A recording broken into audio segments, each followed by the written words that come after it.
What up everyone, Emeroy here. You're watching How to Break Dance for Beginners. Today I'm going to be teaching you guys another simple move to practice and add to your repertoire called the side freeze. Alright, so the side freeze is pretty much an evolution coming from the stab or your pilot freeze, whatever it is. But pretty much you want to have a nice strong stab first. So let me show you what that looks like if you haven't seen any of the other videos yet.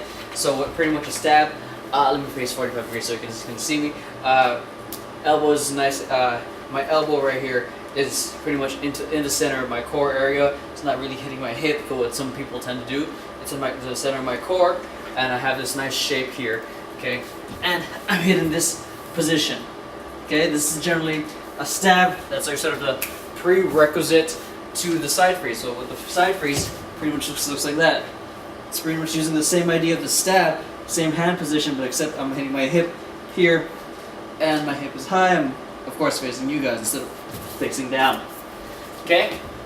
So, in terms of hand positioning, let's get right onto the learning. So my hand position, when I do it, it's naturally sort of L motion. So if you're mirroring me, it'll look like this way if you stab left-handed or right-handed. I stab left-handed, so this is my position. And what I do, instead of having it right here, I sort of change it to this position. So you see that I'm shifting it from the front where I do my normal stab here to the side.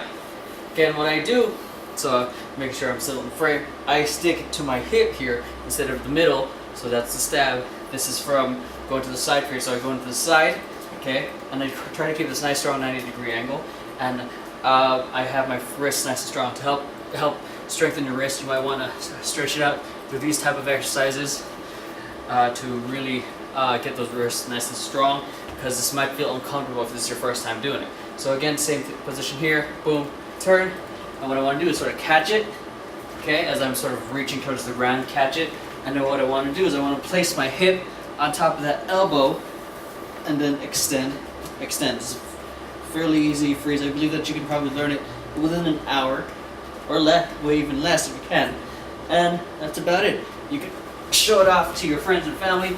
Very easy move to learn, coming from the stab, moving on to the side freeze, and the next move after that, you can even push it up to a chair or a couple other freezes that you might want to practice. So let me show you guys another angle in terms of 45 degrees so you can see better. So boom, in terms of process, boom, I turn it over here, I stab over to the hip, okay, and I start reaching on over, I reach on over, okay, and I'm resting.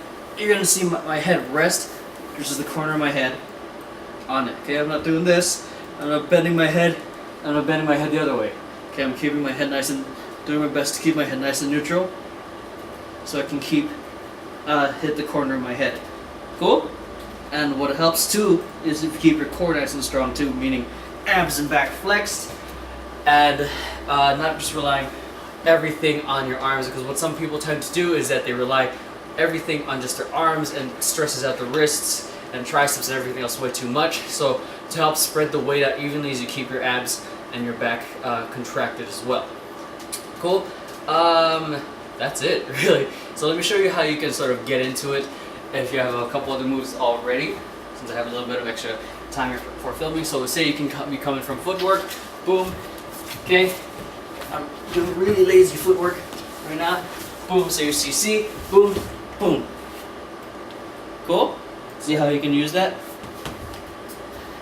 So, it's great. We'll be getting into how to transition from your footwork to your freeze in another video, but that's generally how you can sort of, how you can see how you can start using that. And again, it's also a great prerequisite move to moving on to the chair, which I'll show you in another video. But yeah, other than that, practice the move.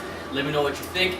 Just leave a comment right down below. All it is right now is for you to practice it. If you have any other questions, let me know. Don't hesitate to just ask. I would love more than anything to help you guys improve upon this dance. But other than that, I'll catch you guys in the next video.